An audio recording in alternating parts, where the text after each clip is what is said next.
박장범 후보자는 경제학과를 졸업했는데 네. 기자가 된 이유가 뭡니까? 일단 고등학교 때부터 기자가 되길 원했습니다. 고등학교 때부터. 네. KBS 20기인가요? 네, 공채 20기입니다. 1994년. 네. 롤 모델은 누구였습니까?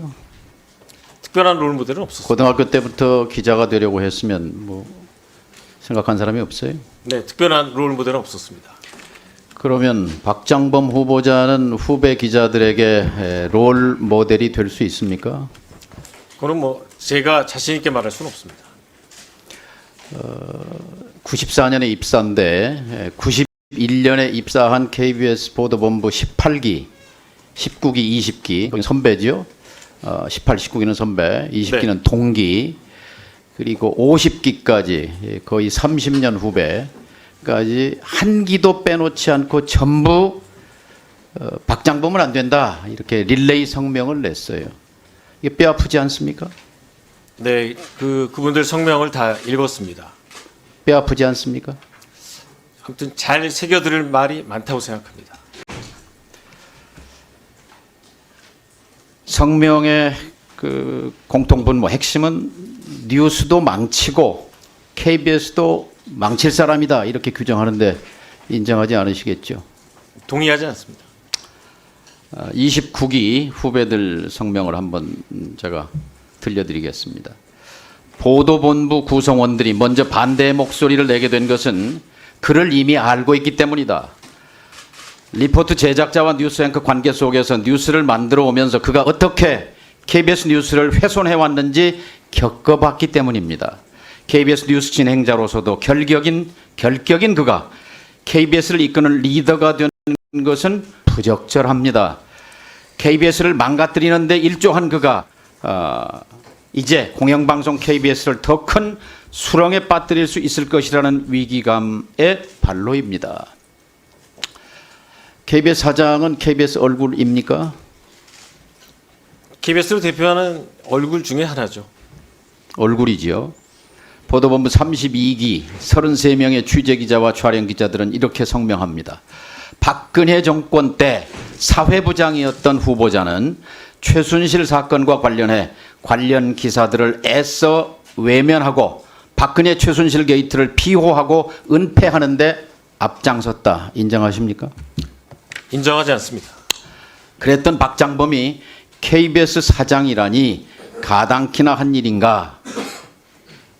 보도본부 42기 후배들입니다. 10년차 기자인데요. 권력에 질문하지 못하는 기자는 기자가 아니다. 그런 자가 공영방송 수장은 더더욱 아니다. 박 후보자에게 촉구한다. 더 이상 KBS를 정권에 아부하는 수단으로 이용하지 말라.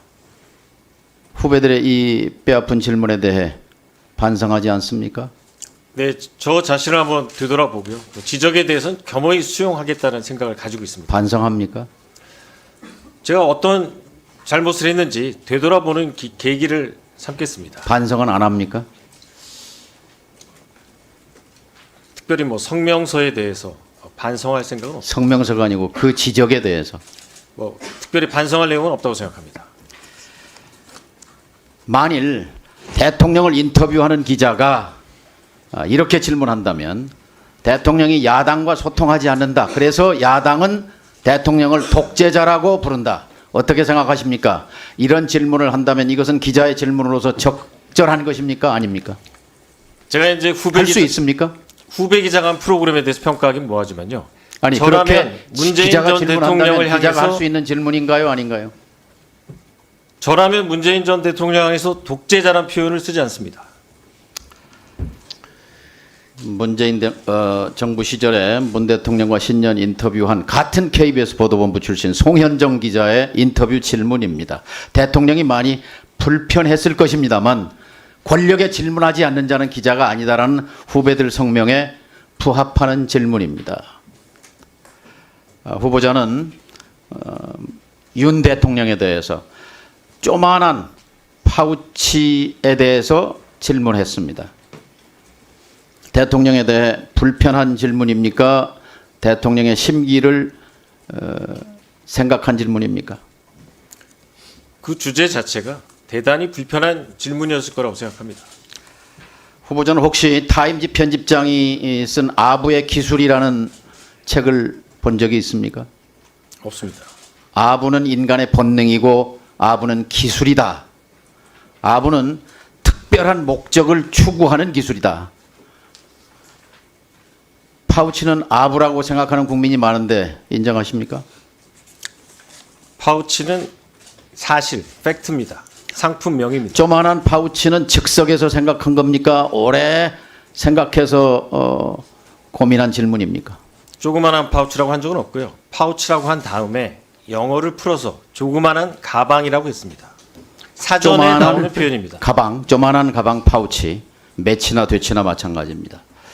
파우치라고 말할 때 시청자는 누구였습니까? KBS 프로그램을 보는 분들이 시청자죠. KBS를 보는 시청자들이 파우치를 알아들을 사람이 몇 %나 될까요? 그래서 이 파우치라는 용어를 쓴 다음에 외래어를 쓴 다음에 저는 텔레비전 보도에서 파우치라는 말을 처음 들었습니다.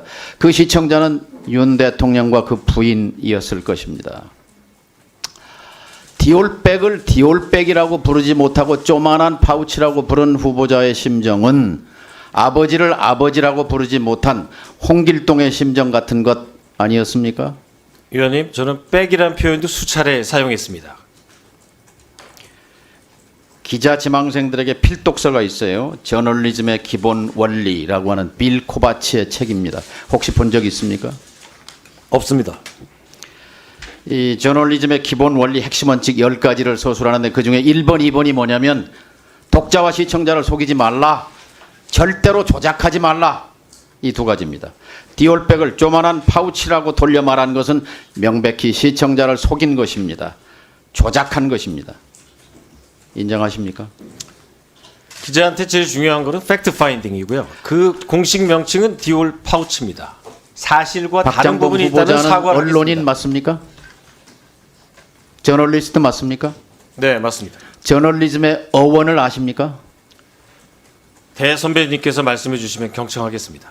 생각해 본 적이 없습니까? 저널리즘의 어원에 대해서 라틴어로 들어본 적 없습니까?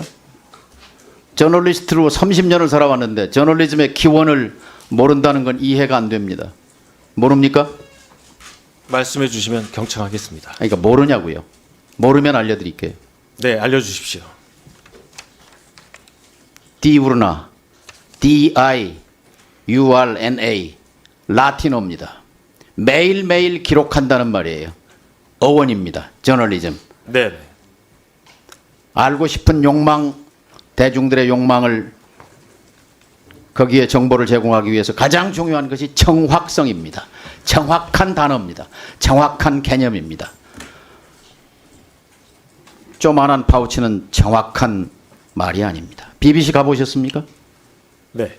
BBC 보도 준칙 핵심이 뭐예요? 공정성과 신뢰성이라고 알고 있습니다. 불편, 부당, 네. 객관 공정이죠. 위장 전입은 그렇게 명확하게 사과하면서 이 조만한 파우치에 대해서는 좀 시원하게 사과할 용이 없습니까? 위원님, 조그만한 파우치라고 한 적이 없고요. 파우치에 대해서. 파우치에 대해 사과할 용이 없어요? 사실관계가 틀렸으면 제가 사과합니다. 하지만 그 제품의 사과할 공식... 이유는 세 가지입니다. 첫째, 권력에 대한 아부가 명백하기 때문입니다. 두 번째, KBS의 명예를 실추했기 때문입니다. 세 번째, 국민의 눈높이에 이것은 부정확한 표현입니다. 국민은 파우치를 모릅니다. 네, 의원님 말씀과 지적 잘 새겨 듣겠습니다. 사과하시는 게 좋을 것 같습니다.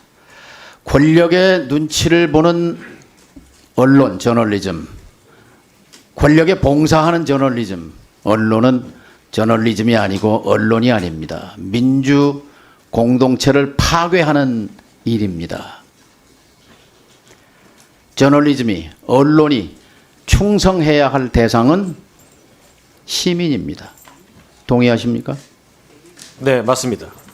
동의하신다면 깨끗하게 사과하십시오. 부적절한 표현이었다고. 거듭 말씀드린 것처럼 그 파울 디우치는 상품명입니다. 네, 한민수 위원님 질의해 주시기